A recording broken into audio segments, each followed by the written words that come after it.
Coming up on 2020 on ID, 3 young women in search of adventure. She wanted to travel and teach.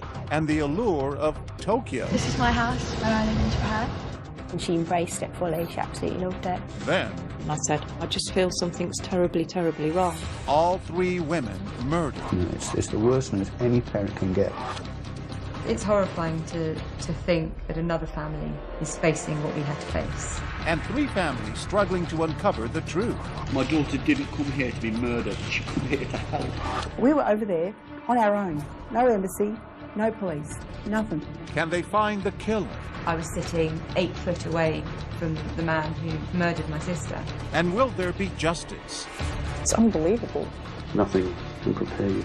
Vanish in Tokyo. Welcome to 2020 on ID. I'm John Quinones. Losing a child is one of the deepest wounds a parent can suffer. Losing a child to murder is even deeper. For the 3 families you're about to meet, the tragedy of losing their daughters was compounded by the fact that the murder occurred on foreign soil and a very foreign culture, Japan. Who were the women associating with? And why was it so difficult for the families to get answers? First, for Lindsay Hawker, going to Tokyo was meant to be an adventure. But as Elizabeth Vargas first reported in 2008, fate would lead Lindsay into the darkest of traps.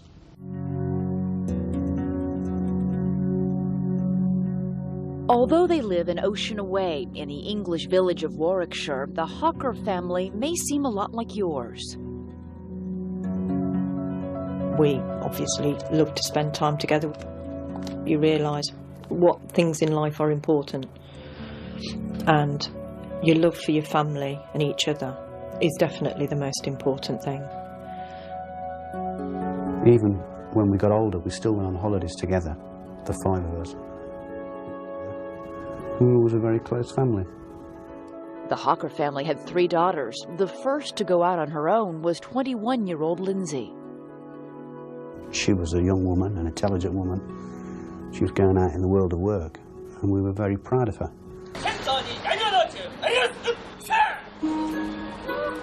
Lindsay was off to teach English in Japan. She'd chosen to experience a country steeped in tradition and, as researched by the Hawkers, a place thought to be one of the safest in the world. Going abroad on her own, she needed to be as safe as she could, really. And I think Japan was a whole different culture for her, and I think it was fulfilling a need that Lindsay had. She wanted to travel and teach. Had any of you or any member of the family ever gone to Japan? No. I didn't really want her to go either. I was quite reluctant for her to go just because I didn't want her to leave me. We were that close that the thought of her going away for that amount of time, I was sort of quite apprehensive. Obviously, as parents, you always have concerns for your children. We wouldn't be human if we didn't. It's just hoping that they'll be safe and that they'll be able to manage their finances and that they, will be able to look after themselves, really.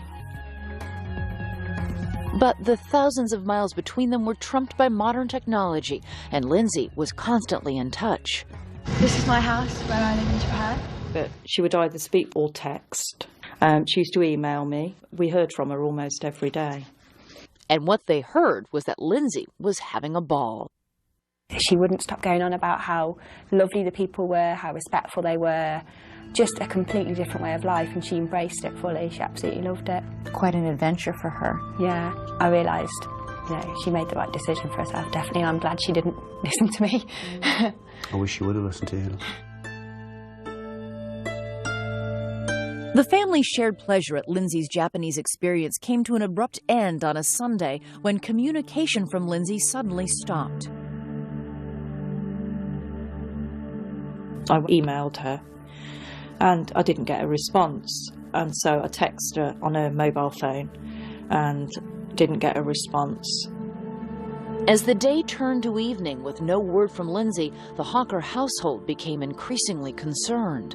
And I said, I just feel something's terribly, terribly wrong. I couldn't sleep. I was up nearly all night. And the anxiety the Hawkers felt that night would only multiply the next morning. I got a phone call from her employers to say that she hadn't reported for work for 2 days. Now, that was not like Lindsay at all. So we then contacted the embassy in Japan, and at that point she was filed as a missing person, and that was on Monday lunchtime. She was gone? Yeah, I remember, like, just collapsing. And I felt really upset because she was my little sister. I remember thinking, I was sick, I was physically sick. I don't think any other parent or sister can understand what it was like to get news like that. It's the worst thing what can happen to any parent. You yourself are a parent, you know that. You know, it's the worst news any parent can get. Lindsay had disappeared in a crowded and mysterious foreign culture, a world away, and the Hawkers made immediate plans to go there. You've just got to find your child. Anything else in your life doesn't matter, you've just got to find them. The Hawkers' fears were intensified because the family could clearly remember the nightmarish, high-profile case of Lucy Blackman, another 21-year-old British woman who vanished in Japan. Lucy's father was quick to get in touch with the Hawkers. Tim Blackman has offered us lots of advice and help. He's been very helpful. He's a very kind man. It's a terrible fraternity you're part of. That, and yet the experience from another family with a similar loss can help in sometimes those dark days. Nothing can help us.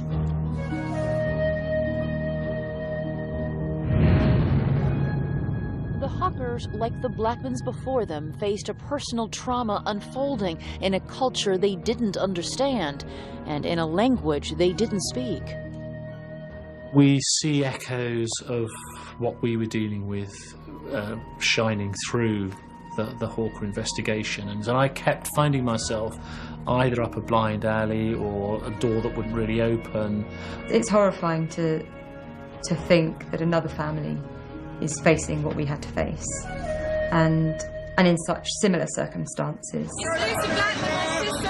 7 years earlier, Lucy's sister and father had rushed to Japan to help find her. Their first strategy had been to get the Japanese press on their side. I spoke to her about 3 weeks ago. We wanted to get them interested in Lucy's case so that on primetime TV in the evening, Lucy's face would pop up, and we were expecting somebody to ring in and say, oh yes, she's being kept in the flat across the way from me or whatever.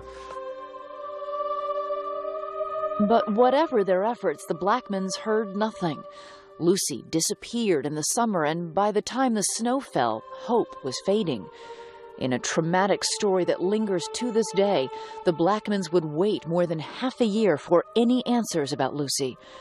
For Lindsay Hawker's family, things would move much more quickly, but with a stunning similarity. Lindsay was a beautiful girl, so was Lucy Blackman. You know, they both had dreadful, dreadful crimes committed upon them. What happened to Lindsay and Lucy? Their families find out when we come back.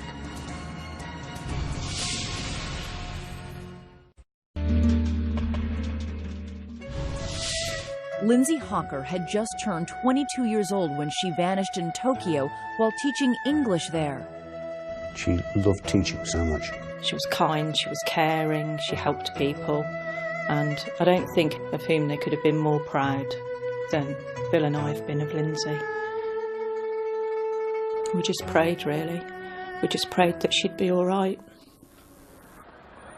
Lindsay Hawker's disappearance created a chilling sense of déjà vu for another English family, that of Lucy Blackman. She vanished in Tokyo 7 years earlier. It pains me to put myself back in that situation, to remember what it was like. I almost have a kind of breakdown thinking about it because it was such a hugely traumatic thing to take on. We were out looking to bring Lucy home and have her laughing and chattering in our sitting room again. Well, I'd spent quite a lot of time just thinking, you know, why didn't I understand how dangerous this trip could have been? Why didn't I ever think for a moment that something might happen to Lucy?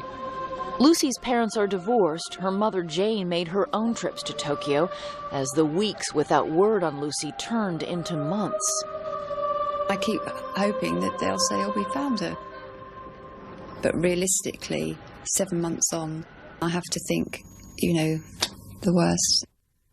You know, I may never know what ever happened to her. People say to me, oh, how many children do you have? And I think, well, do I have 3 or do I have 2? It's just awful. What happened next for the Blackmans was more brutal than anything the family could have imagined. 8 months after she disappeared, Lucy's dismembered body was found in a cave some 30 miles from Tokyo, near the sea. Lucy's father and sister and brother went to visit the site. The Japanese press, courted and useful at the beginning of their search, had in the end become a target for the family's anger and frustration. Can you go, please? Go! Now! Go on. Go. Get out of here! Go, please. It's not some, you know, a movie. It's reality. Lucy isn't different. She's not wealthy. She's not poor. She's just an ordinary person from an ordinary family with a brother and a sister and a mum and a dad. And I think what's so important for everyone to do is just to occasionally stop and look at their family and their friends and think how lucky they are. For 8 months, Lucy's family had hoped for some miraculous outcome that would mean she was alive. For Lindsay Hocker's family, hope never even got a footing. Just the day after they heard she was missing, authorities came to the house to tell the Hockers Lindsay's body had been found, in a way that could only mean she was brutally murdered. My world stopped when I found that she died, but then my world stopped twice when I found out she'd been murdered and that she'd suffered pain. Do you remember it the same way, Lisa? Yeah, it's just awful. Awful. I wouldn't wish it upon anybody. Those feelings and emotions I never want to experience ever again. Mr. Hocker? Mr. Hocker? Lindsay's father flew immediately to Japan. My daughter didn't come here to be murdered. She come here to help people. She come here to teach. He'd gone there to bring back his daughter's body.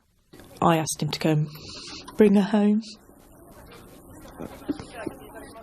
Just promised that he'd bring her home. I had to go and identify my daughter and formally identify her, which again was not good. You know. That must be... It was dreadful. Her face was just a complete mess, but I knew it was Lindsay. And she had no hair. Her hair had been shaven off. And she had very long hair. She had hair down to here. She had beautiful natural hair. How did my daughter die? Immediately they didn't give us the answers because the chief officer didn't know them himself. Those are hard questions to ask because you're asking about the final moments of your child's life. And in this case, you know that they were awful. They were awful. We found out since that they were perhaps even more awful than I first imagined. I have to look back and look at 22 years of a beautiful daughter. I try to blank out probably the last 12 hours of her life. I try to look at everything she did for people. Lindsay had everything. She had friends, she had a great education, she was beautiful, she was inner beauty, and she just met evil that day. She just met the most evil thing in the world. Japanese authorities now say they have a very good idea who killed Lindsay Hocker and Lucy Blackman.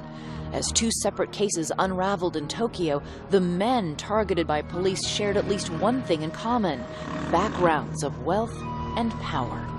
Stay with us.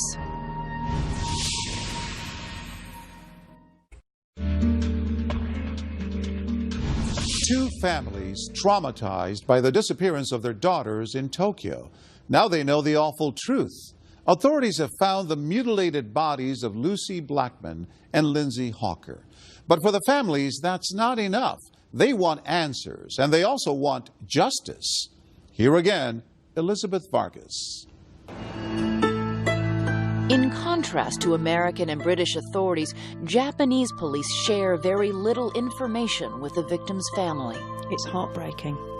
It's heartbreaking because you're dealing with the loss of one of the most important people in your life, and you feel very isolated and very afraid.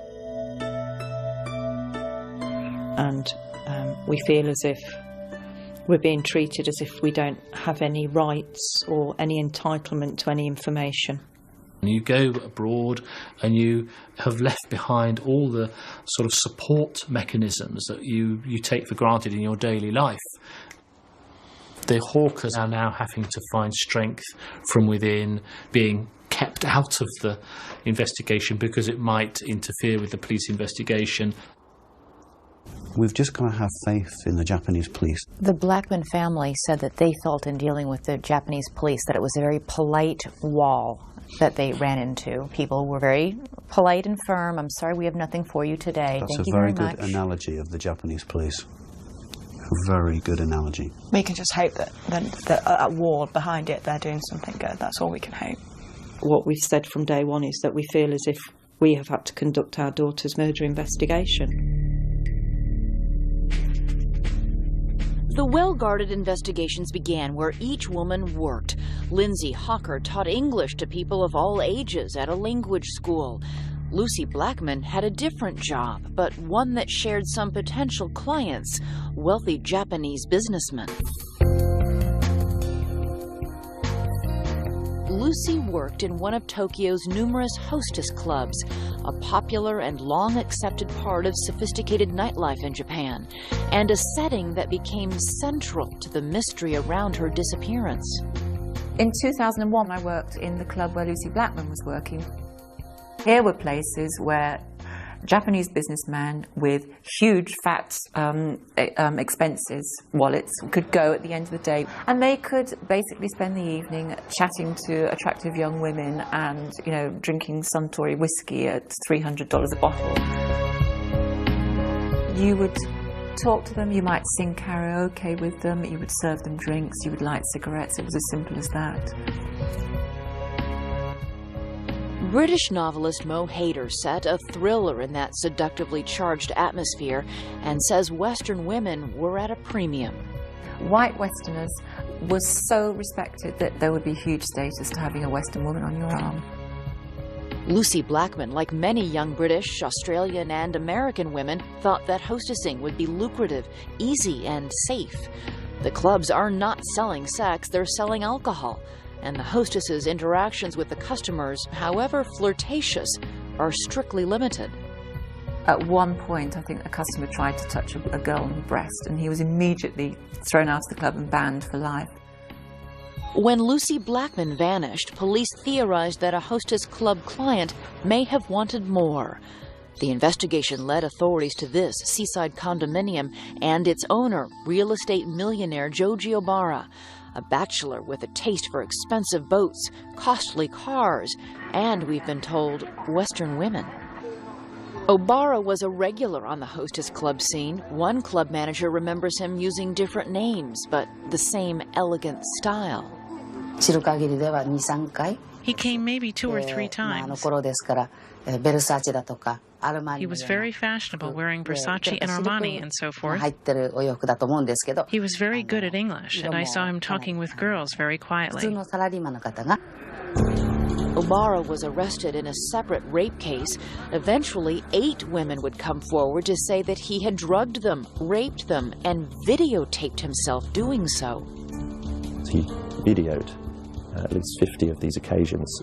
And the woman recalled waking up the next day being told by Joji Obara, "Oh, you drank much too much last night. I put you to bed. I hope you don't mind.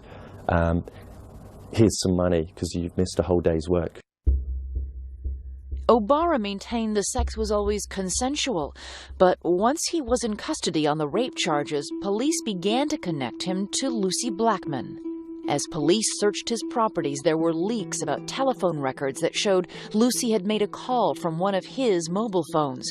And it turns out that Obara's seaside apartment was located some 300 yards from the cave where Lucy's body was eventually found.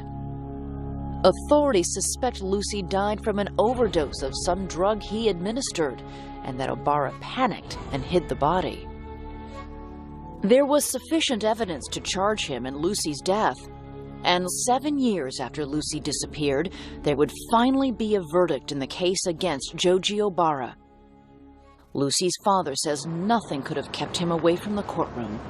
And I was thinking on the way over, you do lots and lots of things for your children. You go to all sorts of ghastly school events, and you go and sit and watch them fall off the edge of the stage at some, whatever it is, and you do all these things. And I was thinking at the time that, I'm now going to this thing, which would be the final hearing trial of Lucy's killing.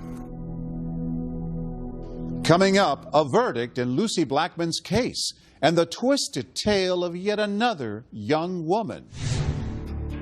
And he videotaped himself raping her, as he had all the others, hundreds, according to the police. Stay with us.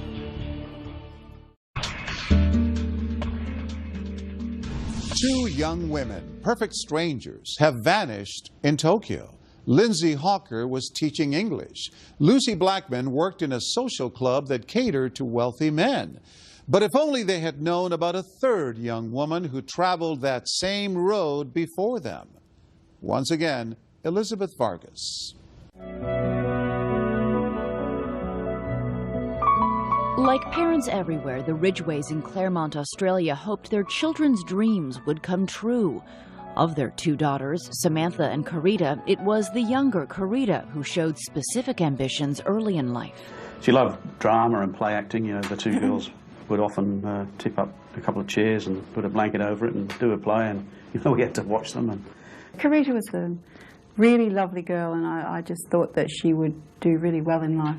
She wanted to be an actor, and she made a couple of little movies and did a couple of screen tests, and it's great to see her there in front of you on the screen, especially where she misses her lines and cracks up. Can I trade my car? And that really typified Carita to me. Take two. In one, Carita took the role played by Janet Leigh in Hitchcock classic Psycho. Mood for trouble. What? What? I'm going to treat you so fair and square that you won't have one human reason to give me. Can I trade my car and take another? Can I trade my car and take another? In a cruel irony, Carita was fated for an early death as shocking as any in a movie thriller.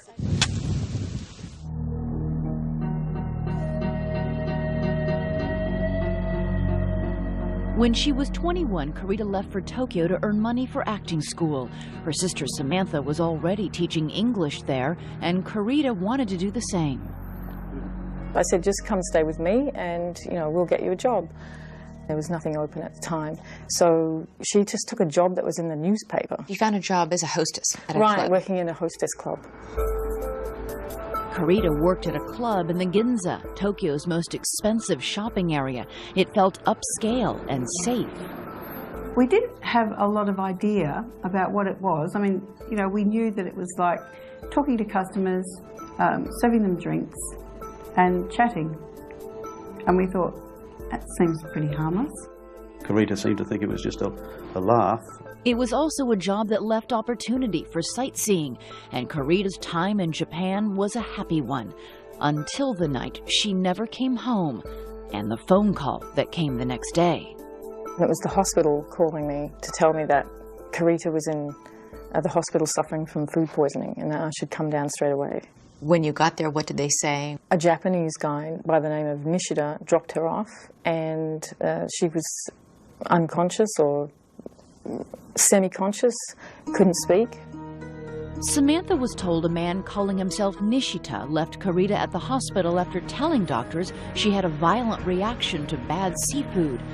Samantha was also told her sister's condition was increasingly dire and that Carita's liver was failing. They were trying to guess how she had sustained, liver damage. But the doctors weren't saying this is foul play? Not at all. They thought it was hepatitis E, something she drank or ate while out with this fellow. The mysterious Nishida. Right. I asked her who this Nishida guy was, and I asked her what happened. She couldn't answer anything. All she did was put her hand out. She just wanted her hand held. Of all the questions Carita wasn't conscious enough to answer, the most disturbing centered on Mr. Nishita. Carita had a fiancé back in Australia. She wasn't dating, and she lived with her sister, who was immediately suspicious. We didn't even know why she would have gone out with him. What were you thinking? What were you imagining? Oh, I thought he gave her drugs. I thought he did something. I didn't know what he did. When Carita's parents arrived in Japan, the family's requests for an investigation into the mysterious Mr. Nishita were, they say, ignored by both the Australian embassy and the Tokyo police. We were over there on our own. No embassy, no police, nothing. We were relying on the authorities to do whatever authorities do, and they weren't doing any of it. And you were also going through trauma and grief of your own. It's hard to think straight. I couldn't, and it was really difficult. I could hardly talk. Carita's condition, whatever its cause, became the overwhelming concern. She had suffered complete liver failure and was put on life support, and days later, she was brain dead. We were just so shattered. Nothing can prepare you for that. So she'll have to be on life support forever.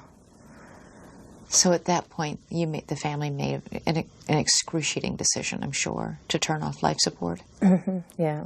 And we reunited. We decided, we can't keep her like that, so just turn it off and let her, die peacefully, which it was, very peaceful. Carita Ridgway was cremated on the day before her 22nd birthday, and her ashes were brought back to Australia. That was in 1992, and whatever peace the family made with it over time was shattered 8 years later. The disappearance of another woman working as a hostess, Lucy Blackman, would unite their families in a devastating bond when authorities delivered some shocking news. They had discovered that the man who killed Lucy Blackman also was responsible for Carita's death. The man the Ridgways had known as the mysterious Mr. Nishita was really Joji Obara, the same man, authorities say, who killed Lucy Blackman. Among the evidence against Obara were boxes and boxes of videotapes showing him raping both Japanese and Western women, among them an unconscious Carita Ridgway. And there was a diary note that read, "Carita Ridgway, too much chloroform." Authorities said Carita had most likely died not from food poisoning, but from a fatal dose of chloroform administered by Obara. When I heard about it, I was just sickened again, physically sick. I was so angry. I was so angry. I'm still so angry. Do you think that perhaps if the doctors in Tokyo had known when your sister came in the terrible state that she was in, that she was suffering from chloroform overdose, they might have been able to have saved her life? Yes, I think so. There are antidotes to chloroform poisoning. You have to do it quickly, though. Otherwise, a person dies from liver and kidney failure, which is what happened to her. Exactly what happened to her. There was evidence given by two girls, those girls at the club, that he had offered her a lift, and so they thought he had chloroformed her in the car and just carried her from the car to his apartment. And once he got her into the apartment, he videotaped himself raping her, as he had all the others, hundreds, according to the police, hundreds of others. It's a huge number, huge number. 20 years worth. It's hard to fathom. It's unbelievable. The fact is, if police had listened to you in 1992 and investigated this man, Lucy Blackman, and God knows who else might still be alive. Absolutely. They could have caught him then. They could have caught him then. 15 years after Karita Ridgway died, 7 years after Lucy Blackman's body was found, their families would hear the verdict on the man charged with killing both their daughters. That startling conclusion and another family's beginning struggle as a second man emerges when our story continues.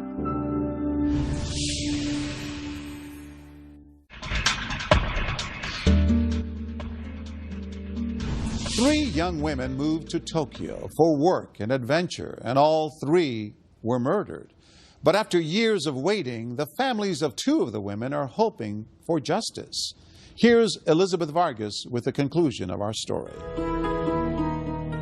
The trial of Japanese real estate millionaire Joji Obara lasted for almost 7 years, a length not unusual for complex cases in Japan. He'd been charged with 8 rapes and the deaths of 2 young Western women. Lucy Blackman's dismembered body was found in a cave near Obara's home.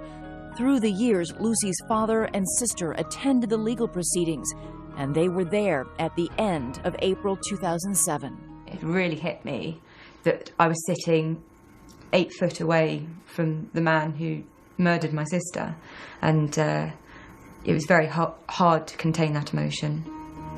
Also in the courthouse that day was the family of Karita Ridgway. Videotapes police say Obara had recorded showed him raping her while she was unconscious.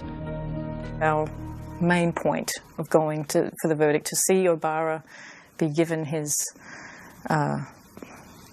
punishment and get some justice. The families of both dead young women were aware of Obara's wealth and feared its influence. You've got about 6 or 8 lawyers of Obara, and on the other side, the one prosecutor and his assistant. And I thought, well, there's no way we're going to get a verdict, not with all those lawyers there. Verdicts in Japan are up to a judge, not a jury, and when they came in Joji Obara's trial, they were split, leaving one family feeling they got justice and another in shock. Not found guilty for Lucy's death. The prosecution were horrified. I mean, the Tokyo Metropolitan Police, you could hear their jaws dropping on their chest when the announcement was made in the court. They were devastated. The surprising verdict in the high-profile case set off speculation about the advantage of high-priced lawyers and evidence that may have left a reasonable doubt. All the evidence against Obara in regards to Lucy's case was circumstantial. He bought a chainsaw, a tent, the 10 plastic bags that her body parts were found in. The judge stated that because he bought those items and also a couple of other miscellaneous items, that they couldn't prove that he bought those items to dismember her. You know, because he bought an ice cream or something as well. It didn't fit with the story. The case lacked the kind of proof Karita Ridgway's had, a handwritten note referencing drugging the victim, and a videotape of Obara raping her. He was given life for Karita's death and the 8 other girls who were raped but lived. How would you describe Joji Obara? He's a coward. He's a total coward. He won't even admit his crimes. He lies constantly. He comes up with almost like a religious idea that you have to commit all of your bad acts in the first half of your life and all the good ones in the second half of your life, and just bizarre statements like that. You know, the guy's going to be in prison for life, and that's what was always important, was a justice in that way, that he would not be out on the streets. So I think I decided quite quickly that that was going to have to be sufficient. With 2 different verdicts, both families will tell you they were left without what they consider the media's most insipid cliché, closure. I've never really quite understood what closure is or what closure might be. I assume sort of closure is that you sort of come to the end of it and maybe put it down and walk away. And I've never really felt that I would be able to put Lucy down and just walk away. I think when you lose a child, there is no closure. It's just a buzzword, I suppose, perhaps to make people feel more comfortable, because there's never a day goes by that I don't think about Karita. You don't want to think that, you know, someone you love died a horrible death. It makes it so much worse. And you never really get over it. I'll probably never get over it. Every time it's brought up, emotion wells up. It's very difficult to speak. It just won't go away, really. Within a month of two families getting their verdicts in Tokyo, the family of the most recent victim, Lindsay Hawker, was just beginning its ordeal. Unlike the other cases in this story, Tokyo police had an immediate suspect in Lindsay Hawker's grisly death. Again, it was a man from a well-to-do family, a 28-year-old horticultural student named Tatsuya Ichihashi. Lindsay was teaching English in Japan, and Ichihashi had been obsessively pursuing her, asking for lessons, one day showing up outside her apartment. He apologized for his behavior of scaring her, frightening her, and he asked her again if she would teach him English. She thought he didn't worry her, he was just a bit strange, and she felt sorry for him. And she emailed back saying that she would be prepared to teach him English, but only at a public place. Lindsay told friends she'd be giving Ichihashi a lesson and arranged to meet him at a coffee shop. Security cameras there capture the last day anyone saw Lindsay Hawker, and when she vanished, Ichihashi's was the first name to surface. Our officers went to Ichihashi's apartment for questioning, based on information that Ms. Hawker saw Ichihashi recently. 9 police officers were sent. Ichihashi was leaving the apartment. Police officers asked, "Are you Tatsuya Ichihashi?" To which he responded he was, and he ran off. The police officers grabbed him, but they only grabbed his rucksack. And he was able to just dash off and melt into... I'm afraid so, yes. He caught them off guard and fled the scene. I asked them how, if there were police officers outside the flat, police officers on the fire escape, and down on the ground, they'd managed to let him get away. And apparently the police officers don't carry radios, they don't radio to one another. So the police officers who were on the ground weren't aware that he'd escaped. What happened next was the bombshell in the case. Searching the apartment Ichihashi occupied, police found Lindsay Hawker's body, bruised and with her head shaved. She was buried in a mixture of sand and chemicals to help decomposition in a bathtub on the balcony. He hasn't just brutally murdered her. He's left her on his balcony to rot away, and then I suppose he would just dispose of what's left eventually. He was going about his normal routine. He was going to the gymnasium, the police tell us.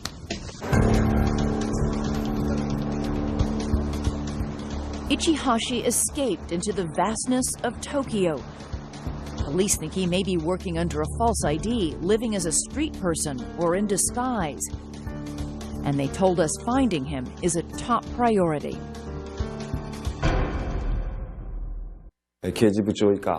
Currently, we have 140 officers, including the Chief of Criminal Investigations, working on the case. It's so difficult when it's 12,000 miles away, just after my daughter's murder. The Japanese police said it's just a matter of time before they found this suspect. They had his passport. He had very little money. Ichihashi comes from a very well-to-do family. His father's a brain surgeon. His mother's a dentist, I believe. Yep. With no credit cards, no passport. Somebody's got to be helping him. Do you think it's his parents? I wouldn't like to comment on that. The Hawkers say police read them a statement from Ichihashi's parents. We've communicated with them via the police. What did their statement say to you? That he wished to live in America and open a park in America, and that's why he needed to improve his English. And they wished their son would atone for his crime. And they said it was regrettable. They said regrettable. It was regrettable. That's an odd choice of words. That's a disgraceful choice of words, isn't it? They don't deny that he committed the crime. Elizabeth, there is no other suspect. So they have enough evidence that he is the only suspect in the murder of my daughter.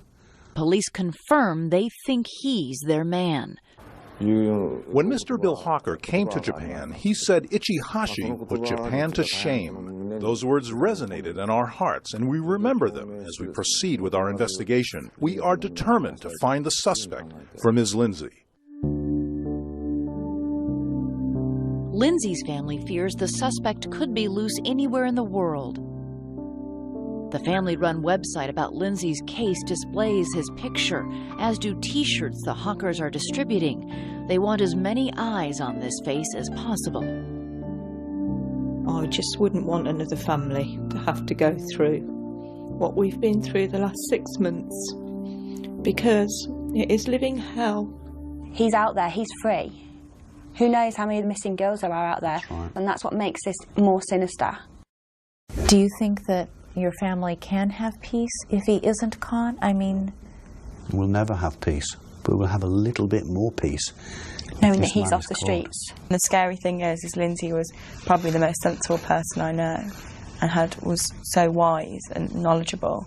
And if it can happen to her, it can happen so easily to someone else. We wouldn't wish this on anyone. The pain that we feel every single day, waking up and having to tell yourself your sister's been murdered, I wouldn't want that on anyone. We want to make sure that somebody pays for this crime. But our world will never be the same again. I had 3 beautiful daughters. Now I've just got 2.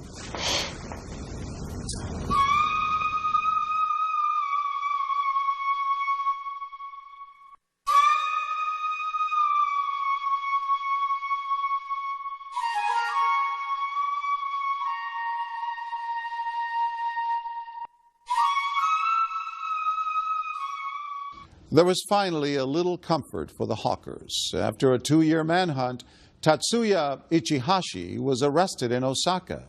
He had eluded authorities in part by undergoing plastic surgery.